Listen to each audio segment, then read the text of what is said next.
Assalamualaikum warahmatullahi wabarakatuh. Sampurasun, mugi rahayu sagung dumadi. Apa kabar saudara-saudaraku, para siswa sekalian? Teriring doa mudah-mudahan selalu dalam kondisi sehat walafiat dan selalu terhindar dari COVID-19. Baik para siswa sekalian dan saudara-saudaraku, kali ini kita akan membahas tentang pengetahuan peta. Apa sih peta? Peta itu merupakan alat bantu untuk menyampaikan sebuah informasi atau gagasan. Oleh karena itu, secara umum peta merupakan gambaran konvensional dari fenomena permukaan bumi yang diskalakan dan disajikan pada bidang datar. Nah, kita lihat pengertian peta menurut para ahli. Yang pertama dari ICA, International Cartography Association, di mana peta adalah sebagai suatu representasi atau gambaran unsur-unsur dari kenampakan abstrak permukaan bumi yang ada kaitannya dengan permukaan bumi atau benda-benda angkasa, dan umumnya digambarkan pada bidang datar secara diperkecil. Kemudian menurut Badan Informasi Geospasial, peta adalah wahana untuk menyimpan dan menyajikan data kondisi sebuah lingkungan yang dapat difungsikan bagi perencana dan pengambil keputusan dalam peningkatan pembangunan. Itu menurut Badan Informasi Geospasial. Selanjutnya kita lihat menurut Bako Sultanal, bahwa peta adalah wahana bagi penyimpanan dan penyajian data kondisi lingkungan yang dapat menjadi sumber informasi bagi para perencana dan pengambilan keputusan pada tahapan dan tingkatan pembangunan. Kemudian menurut Sutarjo Suryo Sumarmo, peta adalah lukisan dengan tinta dari seluruh atau sebagian permukaan bumi yang diperkecil dengan perbandingan ukuran yang disebut skala atau kadar. Nah, itulah saudara-saudaraku, para siswa sekalian, pengertian peta menurut para ahli. Jadi kesimpulannya adalah peta merupakan gambaran konvensional dari permukaan bumi yang ditulis pada bidang datar atau yang digambarkan pada bidang datar dengan mempergunakan skala. Ya. Sekali lagi, dengan mempergunakan skala. Ya. Itu yang dimaksud dengan peta.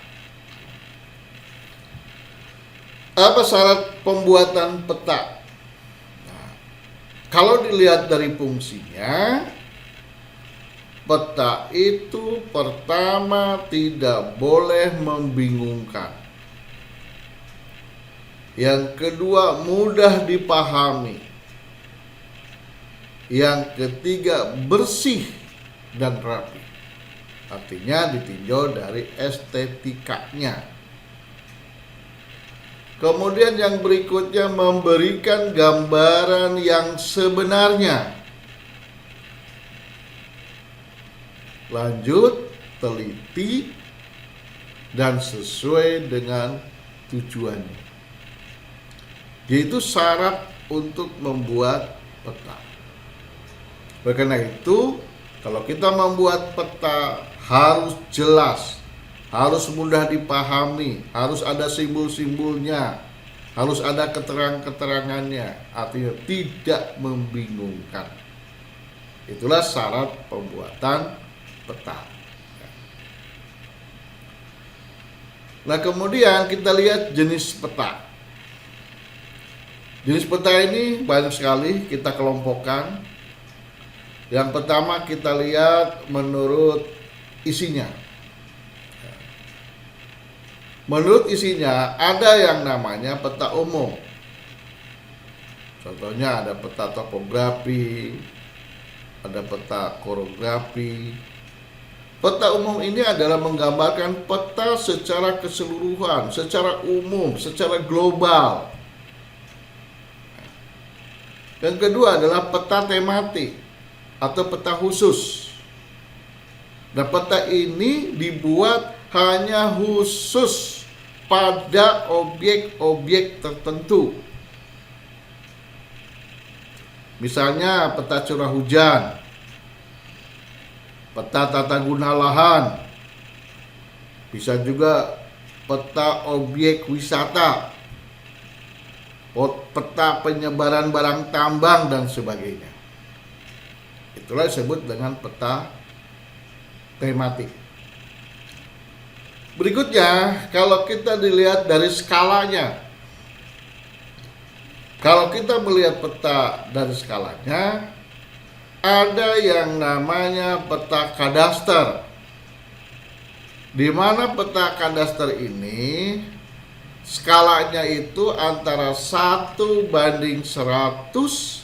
sampai dengan 1:5000. Arti skala di sini adalah, kalau misalnya contoh 1:100, artinya 1 cm pada peta itu sama dengan 100 cm di permukaan bumi atau di lapangannya. Jadi itu yang dimaksud dengan skala. Yang kedua, peta skala besar, yaitu antara 1:5000 sampai dengan 1:250.000.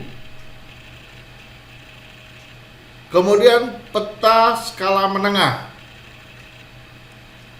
1:250.000 sampai dengan 1:500.000. Kemudian pada peta skala kecil, 1:500.000 sampai dengan 1:1.000.000. Dan peta geografi, yaitu peta skalanya di atas 1:1.000.000. Saudara-saudaraku, para siswa sekalian, semakin besar angkanya, ya, 1 juta, 2 juta, 3 juta, maka bentuk petanya menjadi kecil. Kalau semakin kecil angkanya, misalnya 100, 200, 300, maka gambar petanya akan menjadi besar. Artinya, di sini terjadi berbanding terbalik. Berbanding terbalik dilihat dari gambar dengan skalanya. Baik, kita lanjutkan. Apa sih komponen-komponen peta? Di dalam peta itu, pertama harus ada judul.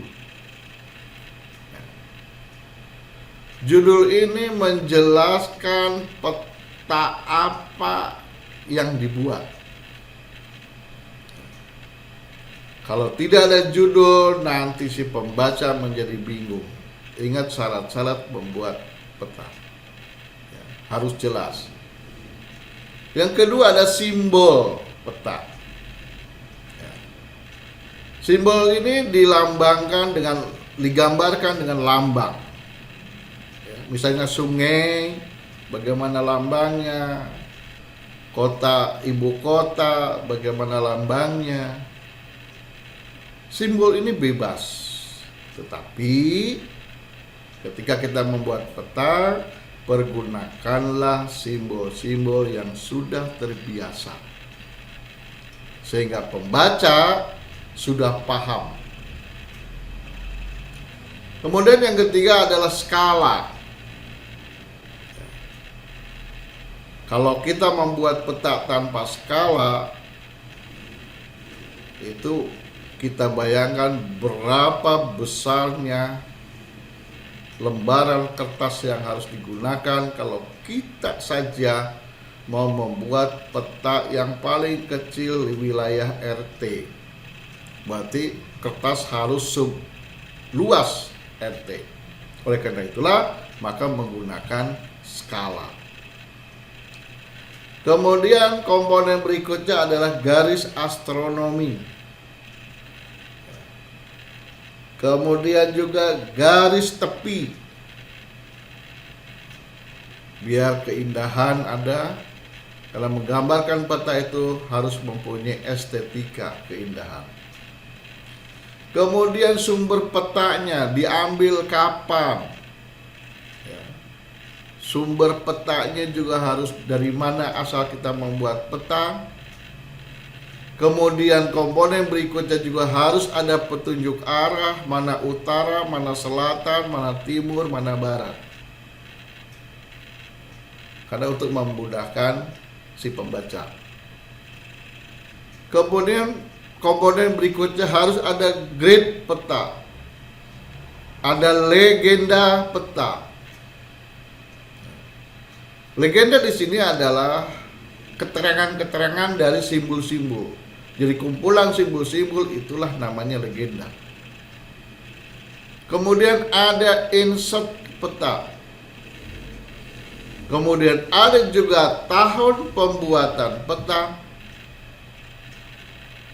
Komponen berikutnya juga ada lettering. Dan terakhir adalah warna. Inilah komponen-komponen di dalam peta. Jadi komponen-komponen itu yang harus ada di dalam peta. Untuk apa? Untuk memudahkan si pembaca. Ya, untuk memudahkan si pembaca. Baiklah saudara-saudaraku dan para siswa sekalian. Ya. Sampai sini kita pembahasannya dulu. Nanti kita lanjutkan pada pembahasan berikutnya. Jadi itulah yang disebut dengan peta, ya. Kemudian syaratnya apa, komponennya juga apa. Baik, terima kasih atas perhatiannya. Mudah-mudahan bermanfaat untuk saudara-saudaraku dan para sekalian. Dan kita akhiri. Wassalamualaikum warahmatullahi wabarakatuh.